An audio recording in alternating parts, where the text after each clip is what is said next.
Hello everyone, welcome to my channel. आज है रक्षाबंधन, आज है 12 अगस्त और आप सभी को रक्षाबंधन की ढेरों शुभकामनाएं। तो मैं फाइनली अपने मायके पहुंच गई हूं। तो पहुंच तो मैं कल गई थी 11 अगस्त को, जब मेरी ननद आई थी तो और उन्हीं के साथ हम लोग आए थे। और उसके बाद आधे रास्ते में से मेरा भाई लेने के लिए आया। फिर आज है, फिर उसके बाद मैंने कोई ब्लॉग नहीं बनाया है। फिर अभी यहाँ पे जो है 12 अगस्त है और मैं रक्षा बंधन जो है राखी का त्यौहार आज 12 अगस्त को मना रही हूँ। तो यहाँ पे जो पीहू है मेरी बेटी, वो ये है मेरी बहन का बेटा और ये मेरा बेटा है। दोनों को राखी बांध रही है और बच्चे राखी बांधते बांधते शैतानी भी कर रहे हैं, उसको परेशान भी कर रहे हैं, उसको छेड़ भी रहे हैं।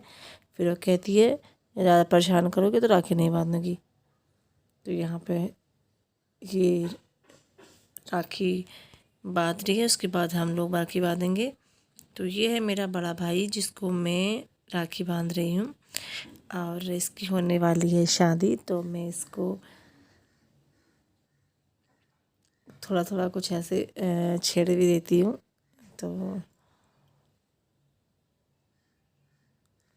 हम लोग 4 भाई बहन हैं, 2 बहनें हैं, 2 भाई हैं, सबसे बड़ी मैं हूँ। फिर मेरा ये वाला भाई है और उसके बाद फिर मेरा छोटा भाई है, फिर मेरी बहन है। तो मेरे भाई ने मुझे 500 रुपये दिए, तो मैं दिखा रही थी कि इसने मुझे 500 रुपये ही दिए। और ये है मेरी बहन, ये हम सब में सबसे छोटी है लेकिन ये लगती सबसे बड़ी है, क्योंकि अभी इसका बेबी हुआ था मई में। तो अभी 3 महीने का बेबी है और सीजर से हुआ, तो ये काफ़ी इसकी बॉडी फूल गई है। ये है मेरा छोटा भाई और हम 4 बहनों में मैं सबसे बड़ी, मेरी बहन सबसे छोटी, बीच में मेरे 2 भाई। तो इसके बाद मायके में रक्षाबंधन का त्यौहार बनाने के बाद फिर मेरे को जाना है ससुराल में, क्योंकि यहाँ से जब मैं बरेली से आती हूँ तो सबसे पहले मेरा मायका पड़ता है, उसके बाद फिर मेरा ससुराल पड़ता है। तो पहले मैं यहाँ रक्षाबंधन का त्यौहार मना के फिर मैं जाऊँगी अपने ससुराल। फिर वहाँ मेरी नंद आएंगी आज भी, वो कल बरेली आई थी, फिर कल वहाँ से आ गई थी अपने ससुराल। फिर वो अब आएंगी सीधे मायके अपने, मतलब मेरे ससुराल। तो फिर मैं जाऊंगी वहाँ। यहाँ पे मैं मम्मी को भी राखी बांध रही थी और पापा को शायद पापा का वीडियो नहीं बन पाया। तो मम्मी भी इसके बाद जाएगी अपने मायके, क्योंकि आज तो सब भाई बहनों का ही त्यौहार है। तो तुमको दिखाएंगे यहाँ पुराना पे वाला घर। मैं चलो पहुँच चुकी हूँ अपने ससुराल देखा है। में और ससुराल में ये है 100 साल पुराना घर। ये 100, जी हाँ, ये 100 साल पुराना घर है जहाँ मेरे हस्बैंड लोगों का बचपन बीता। तो यहाँ पे मतलब मेरे सास ससुर जो है उनकी शादी वगैरह उन मतलब वो लोग यहाँ पे रहे। उनकी शादी मतलब इसी घर में हुई थी, सास ससुर की। और जो दादी सास थी उनकी भी शादी यहीं हुई थी। तो ये है 60 साल पुराना घर, जो बारिश आने के कारण इसकी दीवार टूट गई है, ये देखिए। तो पहले जो है पहाड़ों में, मतलब हम लोगों के यहाँ इस तरह के घर होते थे। पहाड़ों में अभी भी ऐसे घर होते हैं लेकिन उनका डिज़ाइन थोड़ा चेंज हो गया है। तो इस तरह के घर होते थे पहले के ज़माने में हम लोगों के यहाँ, जो मैं आपको दिखा रही हूँ। देखिए कितनी छोटी छोटी सी इनके दरवाजे चौखट होती थी। मैं अपने बच्चों को दिखा रही थी कि पहले ज़माने के जो घर होते थे वो ऐसे होते थे, मिट्टी और पत्थर से बने हुए होते थे और उसमें हल्का सा रेता और सीमेंट शायद मिला होता था, इतना मुझे आइडिया नहीं है। तो ये है मैं अपने बेटे को दिखा रही थी कि इस तरह का ये घर होता है। तो ये बारिश में टूट गया है। तो यहाँ जो है काफ़ी पुराना सामान रखा है, भूसा वगैरह रखा है। ये ऐसे सामान है जो गांव में काम में आता है, खेती वगैरह में वो सामान रखा है। इसके अंदर रखा है भूसा गेहूं का। और इधर लाइट नहीं है तो इधर अंदर जाने का नहीं है, बिल्कुल भी इधर नहीं जा सकते। उसमें काई वगैरह जमी हुई है और इधर ना कोई रहता नहीं है। तो ये मतलब यहाँ जब कोई नहीं रहता है तो इसलिए ये घर बिल्कुल खंडहर से भी हो चुके हैं। और उसके बाद हम लोग आ गए थे अब जहाँ हम लोग रहते हैं उस वाले घर पे। तो यहाँ पे ये है मेरे देवर का लड़का। तो मेरी ननद जो है ये भी मेरी देवरानी भी गई थी मायके, तो ये भी आ गई थी। और तो ननद जो है मेरे देवर के लड़के को राखी बांध रही है। और देवर को तो ये सबसे पहले मतलब सुबह बांध चुकी थी जब ये आई थी। देवरानी जो है मायके गई थी, जब वो आई तो तभी राखी यहाँ पर देवरानी के बेटे को भी बांधी। और उसके बाद ये बांध रही है मेरी बेटी को राखी। हम लोग एक दूसरे को सबको राखी बांधते हैं। तो यहाँ पे पीहू को बुआ राखी बांध रही है। इसके बाद फिर पीहू जो है अपनी बुआ को राखी बांधेगी। और अच्छा लगता है कि त्यौहार, इसमें जितने भी गिले शिकवे हैं सब दूर हो जाते हैं। देखो थोड़ी बहुत नोक-झोंक तो हर फैमिली में होती है, तो छोटे मोटे गिले शिकवे जो होते हैं वो दूर हो जाते हैं।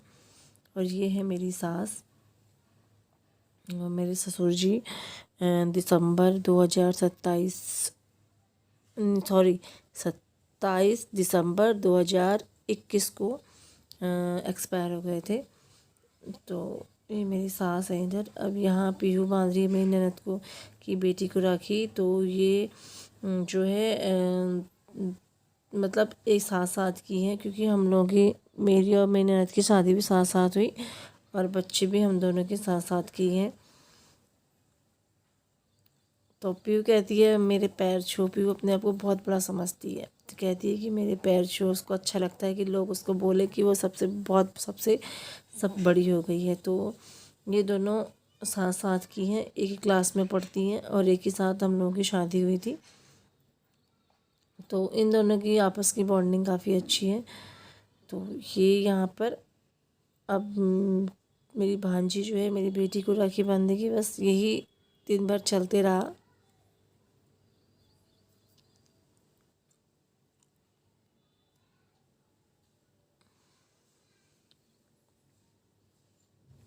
तो फिर ससुराल में आने के बाद फिर मुझे कल जाना है वापस बरेली, क्योंकि जान रहना तो मुझे वहीं है। तो मैं 1-2 दिन के लिए आई थी, दो नहीं, कल मैं आई 11 को, 12, 13, 14 को मैं चली जाऊँगी संडे के दिन। और ब्लॉग शायद काफ़ी लेट आएगा, और क्योंकि इसकी एडिटिंग वगैरह मैं बहुत बाद में ही कर रही हूँ। तो यहाँ पे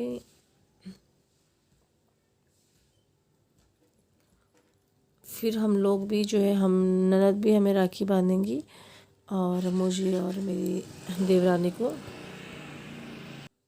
तो यहाँ पे बीच में मेरी ननद है, इधर से मेरी देवरानी है। हम लोग अपनी ननद को राखी बांध रहे हैं मैंने। और इसके बाद फिर ये हमें बांधेंगी। ये यहाँ पे मुझे बांध रही है राखी। और आजकल मेरा वेट बहुत ज़्यादा हो गया है, क्योंकि मेरा सॉरी थायराइड जो है बहुत ज़्यादा बढ़ गया है। हाइपर से हाइपो में कन्वर्ट हो गया है। ये है गुड्डे वाली राखी जो मेरी ननद कल कह रही थी कि मम्मी को बांध दूँगी, वही आज इन्होंने वो वाली राखी जो होती है गुड्डे वाली वो मेरे को बांध दी। और ये सब लोग हंस रहे थे कि मम्मी को ये वाली राखी बांध रही है बुआ।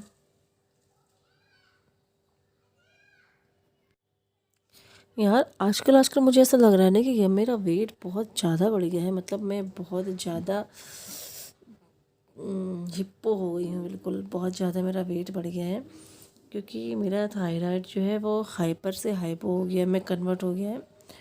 और कोलेस्ट्रॉल भी बहुत ज़्यादा बढ़ गया है। तो इसलिए थोड़ा सा मुझे अपनी हेल्थ पे ध्यान देना पड़ेगा, नहीं तो वो दिन दूर नहीं जब केवल एक सोफे पे मैं आऊँगी, क्योंकि हम तीनों में सबसे ज़्यादा फैटी मैं हो रही हूँ।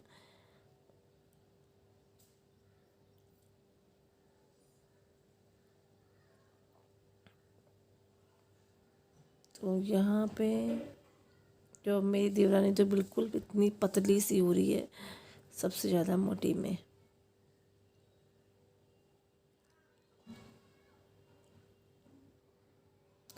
तो घर में जितनी मोटी मैं हो रही, मुझे लग रहा है शायद इतना कोई हो ही नहीं रहा है। सबके हिस्से का खाना मुझे लगता है मैं ही खा रही हूँ। तो उसके बाद ये मेरी सास है, तो ये बना रही है बड़े। तो मैं आपको ये इसलिए दिखा रही हूँ क्योंकि ना मैं जब भी कभी बड़े बनाती हूँ इस तरह के बड़े नहीं बनते हैं, जैसे गोल गोल करके और उनमें बीच में एक मतलब छेद करना होता है ना, ये हाथ से ही बना देती है। मतलब इनकी ट्रिक ना काफ़ी अच्छी लगती है मुझे। और वैसे मेरी सास जो है खाना बहुत टेस्टी बनाती है, इनके हाथ में बहुत टेस्ट है। ये खाने में ज़्यादा मसाले अगर नहीं भी डालेंगे ना, केवल हल्दी मिर्ची धनिया नमक भी ये डाल दें तो इनके हाथ में बहुत स्वाद है। तो मुझे इनके हाथ का सारा ही खाना अच्छा लगता है। लेकिन मैं ये बड़े इसलिए यहाँ पे दिखा रही हूँ क्योंकि मैं यहाँ पे मतलब अभी आज आई हूँ, तो ये बना रही थी बड़े। तो मैं इनसे कह रही थी कि बहू काम नहीं कर रही है लेकिन सास को काम करना पड़ रहा है। तो मैंने इनसे कहा कि बड़े आप बना दो, क्योंकि ये इनके हाथ के बहुत टेस्टी होते हैं। उधर मेरी ननद चाय बना रही है, और तो मैं इनसे कह रही थी कि आप मतलब बना दो, क्योंकि इनकी बनाने की ट्रिक मुझे अच्छी लगती है। और ऐसे मतलब मुझसे नहीं बनता है, मुझसे क्या, मैं देवरानी भी नहीं बना पाती ऐसे वाले। और ये वो ननद जो है दोबारा से वो जो पहले बनने वाले जो फ्राई किए हुए बड़े थे वो फिर से फ्राई कर रही है। हम लोगों में दाल के बनते हैं, उड़द और चने की दाल के, तो ये काफ़ी टेस्टी होते हैं। तो इनको थोड़ा इस तरह से बना दो ना तो ये और ज़्यादा टेस्टी हो जाते हैं। तो इस तरह की बनाती हैं तो काफ़ी अच्छे लगते हैं। तो और हम अपनी सास को बोलते हैं पहाड़ी में ईजा। तो ईजा के हाथ का खाना हमारा बहुत टेस्टी है। तो चलिए फिर आज का ब्लॉग इतना ही है, मिलेंगे आपको नए ब्लॉग में, तब तक के लिए बाय बाय।